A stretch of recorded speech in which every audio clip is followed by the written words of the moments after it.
So here's how we solve inequalities. Inequalities, same algebraic steps as equations, with the exception of if you multiply or divide by a negative number, the inequality symbol must flip its orientation. This is due to the nature of numbers. Numbers are along the negative side, especially the concept of something being greater than, which is a separate conversation to have.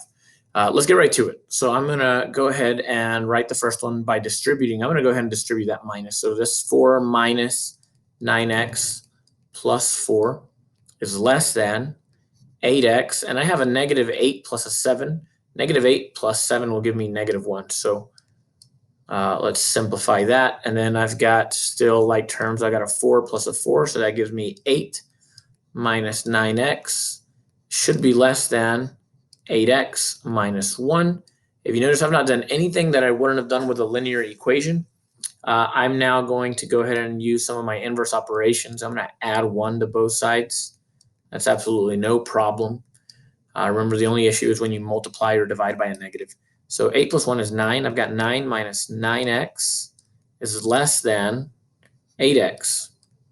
Okay, and I am now going to add 9x to both sides to combine my terms. And that's not going to leave me with any negative variables, so that's good news. So I get 9 is less than, and that's supposed to be plus 9x. 9 is less than 17x. And to solve, I'm going to divide both sides by 17. So 9/17 is less than x. Final answer. That is my solution for this. If I would have ended up having to divide, let's say, by negative 17, then I would have had to say 9 over negative 17 is greater than x. That's just a quick little rule to know. So 9/17 is my answer for that. And continuing right on along, I have a different problem, which tells me, okay, let's get some of this work done.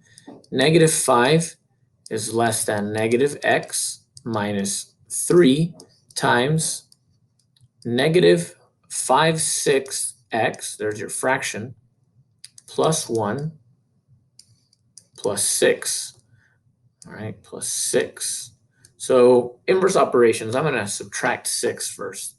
All right, from both sides.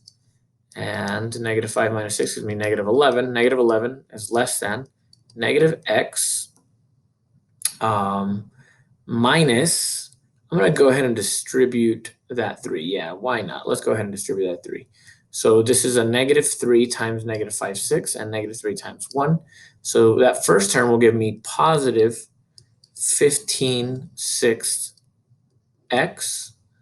And then negative 3 times positive 1 will give me minus 3.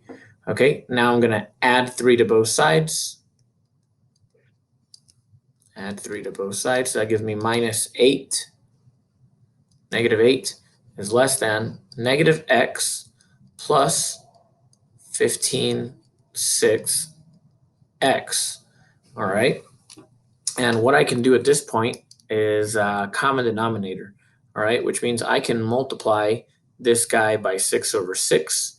I can multiply actually both sides by 6, which will get rid of a fraction. So either one is okay. So let's go with the latter of those two options. All right, so I'm going to multiply both sides by 6. All right, that's going to leave me with negative 48. Negative 48 is less than negative 6x plus 15x. Okay, so when I multiply the 6, it canceled that one out. And I am now left at negative 48. Negative 48 is less than 9x. Divide both sides by 9, and my final answer is negative 48/9 is less than x. Again, no need to flip the sign. If I would have divided by a negative or multiplied by a negative, I would have needed to do that, to flip the sign. Okay, and that is how you do that.